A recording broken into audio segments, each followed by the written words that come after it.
and that is that the BBC says it is looking into claims it doctored footage of a Donald Trump speech and ignored concerns raised about the edits. Let's go straight to the newsroom and bring in our correspondent, Emma Birchley, who is there for us tonight. Emma, and this is in relation this time to the BBC's Newsnight programme.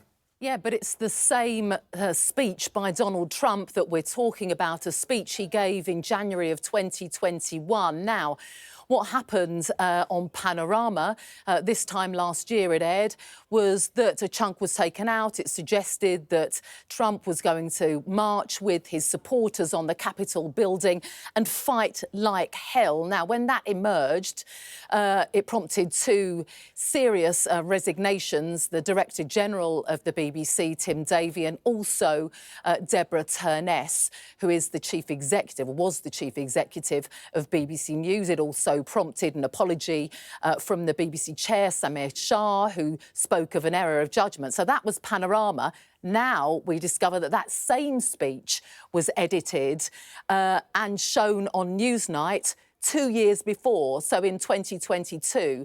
Not only that, a live guest, after being shown that clip on that programme, then says, actually, you've changed the meaning of that. The next morning, we're told, according to The Telegraph, there was a discussion about this in an editorial meeting, and the concerns that were raised were ignored. Now, there has been a statement from the BBC. It goes, the BBC holds itself to the highest editorial standards. This matter has been brought to our attention and we are now looking into it. But I think what is really important to note is that the timing here is absolutely crucial, because if you cast your mind back a few days, a lawyer for Donald Trump said this isn't on.